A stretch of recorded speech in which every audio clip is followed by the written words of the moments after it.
Welcome back to Desynced. My name is Nilaus and I am here with another guide to help you make sense of this complicated yet wonderful game of Desynced.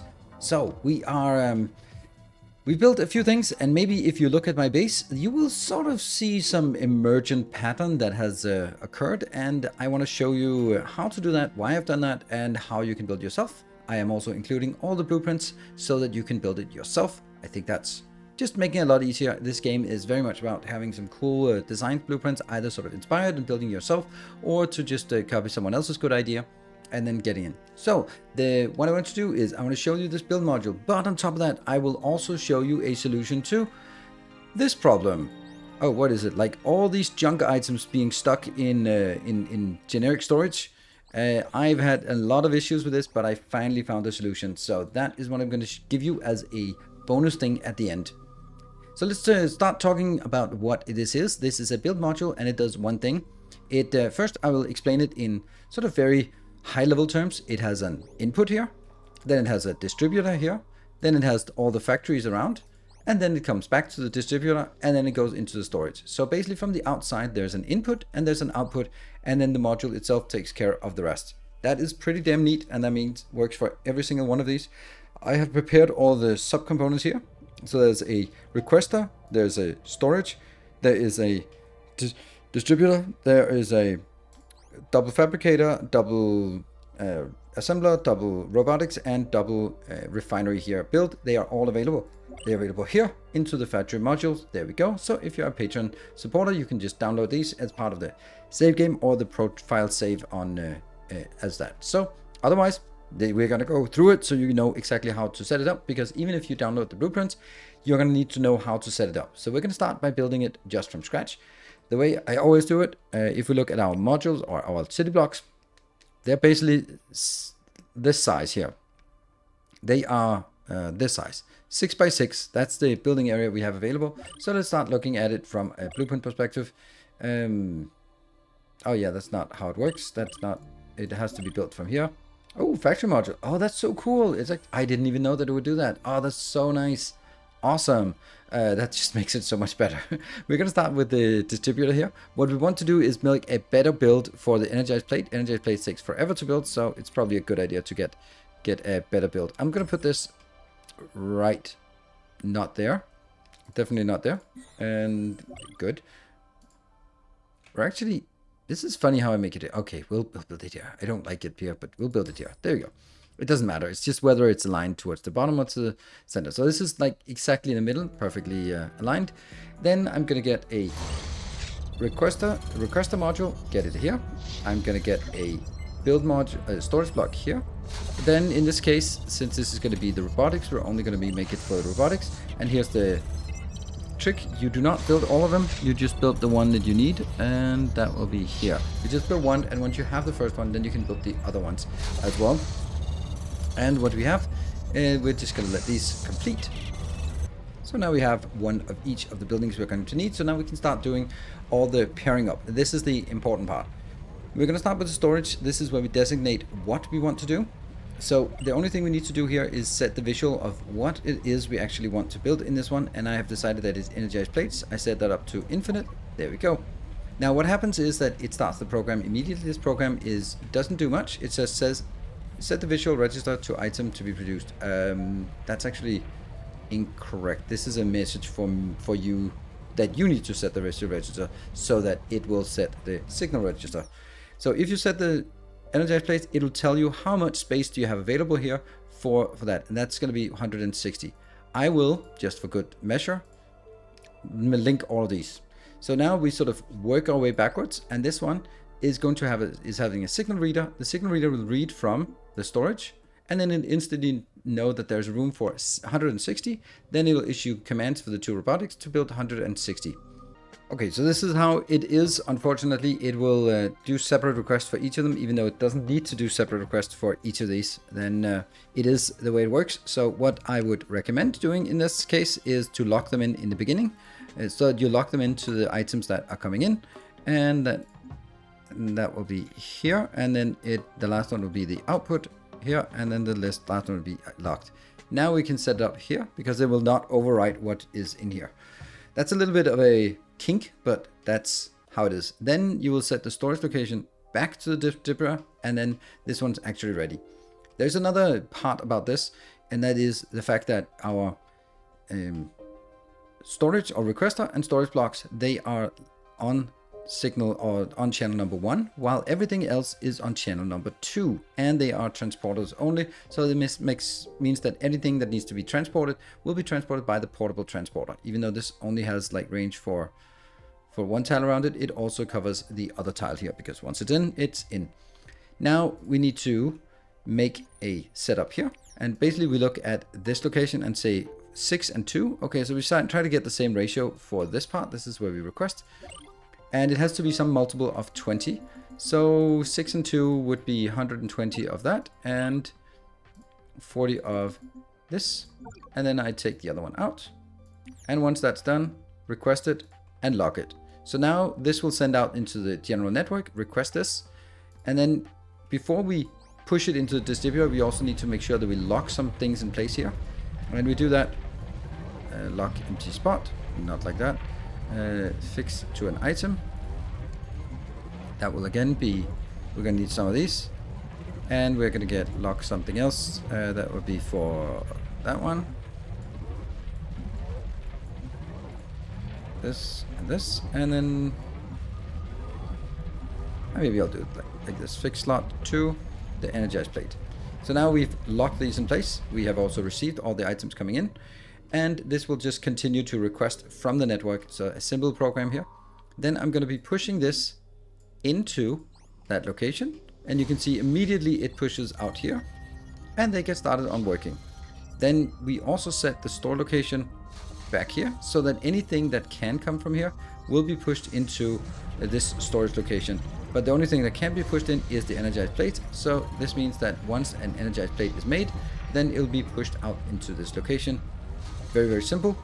Well, maybe not very simple. It took a few iterations to get this done, but conceptually it's really simple. It goes from the requester into the distributor distributes back and forth, and then the distributor also sends the final product here, which will now be available to the network so that they can pick it up and send it somewhere else.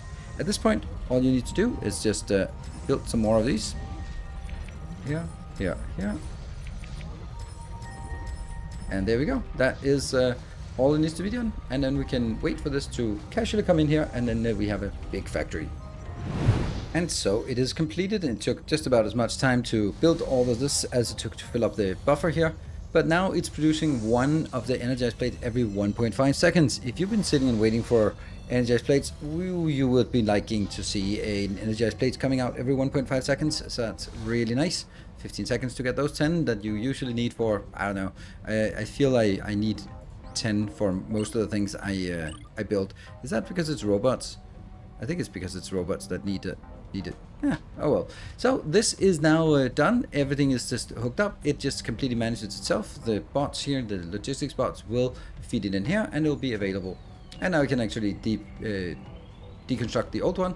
You can also, and this is what I've done in the previous ones, I've set up like a 1M and 1S so that I can put like a small battery here. But I think that sort of retrospectively, there's really no reason to have a 2M when then spend the other one on a medium capacitor. There's really no reason. Then might as well just make it full on refineries and then just only have half as many if you want that. So this is how I want to do it, and I think it works really well. And remember, all of the designs are available. These designs also include the behaviors that are needed for sort of the requester here and also the storage here. Let's look at the other thing. The other thing is in our hub. I am just building the hub like this. Each one of these is making sure that it builds a single thing, and that's just it. This is the template, and if I build another one of these, then I can just make those templates down here and there. There we go. That is going to be more of these. So because we're going to need it, right? We know we're going to need it, so we might as well build it. So how does it work, and what is the problem? Well, the problem is that, for example, something you need a lot of, like signal receivers, or I don't know. There could also be something like,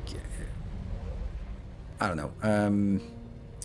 What do we use? We use a lot of capacitors in the beginning, and also some other things like the stuff we need, like weapons. Where do we have weapons? We have weapons somewhere. Well, anyway, we have weapons somewhere. There we go. There's a weapon. And we use those, and then we lose a unit. Here, this is the one I was looking for, the medium. We lose one of the fighter drones here, and here.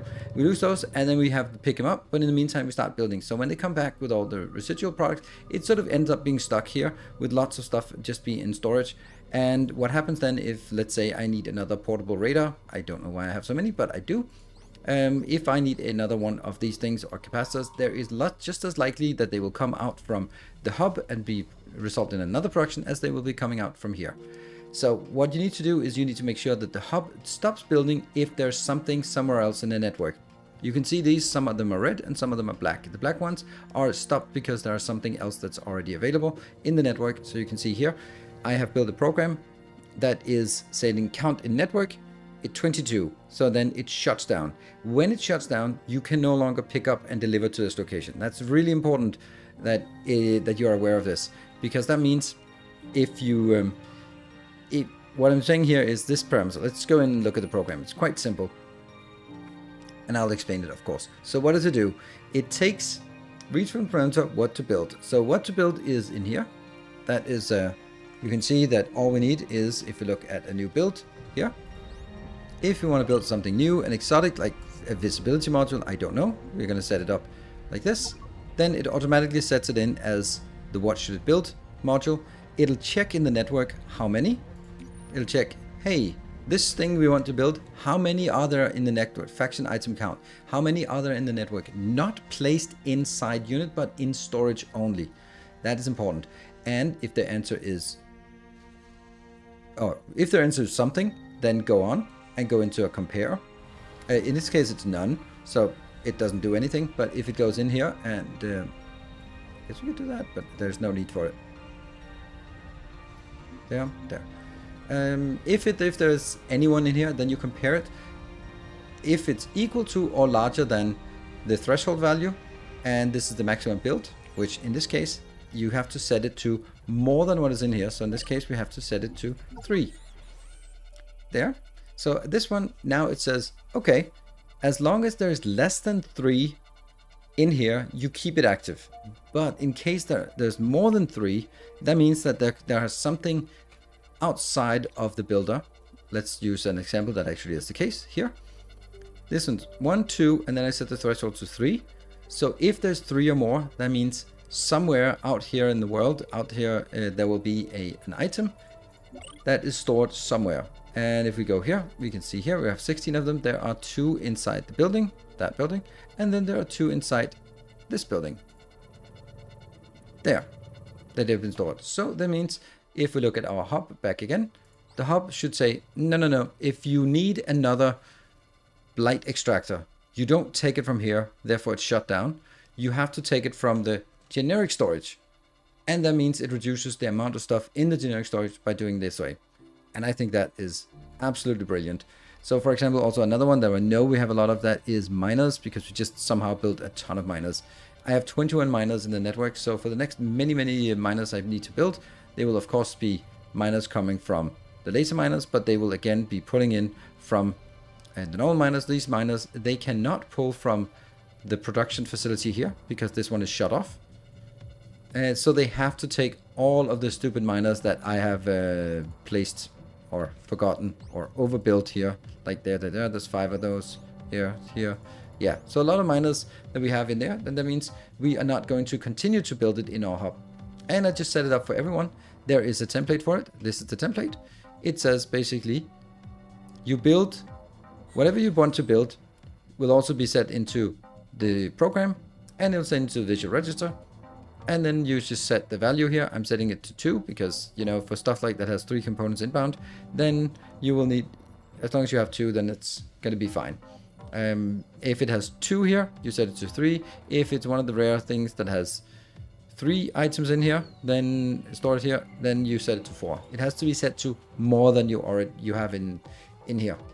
So with that done, we have now a way that we can prevent this extreme overbuild that I did in the beginning. And now we know that anything that we overbuild will then be used before we start new production in the hub. That is pretty damn cool that you can do this little thing with logic as well. So I hope that was useful. I'm just going to open this program so that if you want to copy it and just see how it works, then you can do that from here.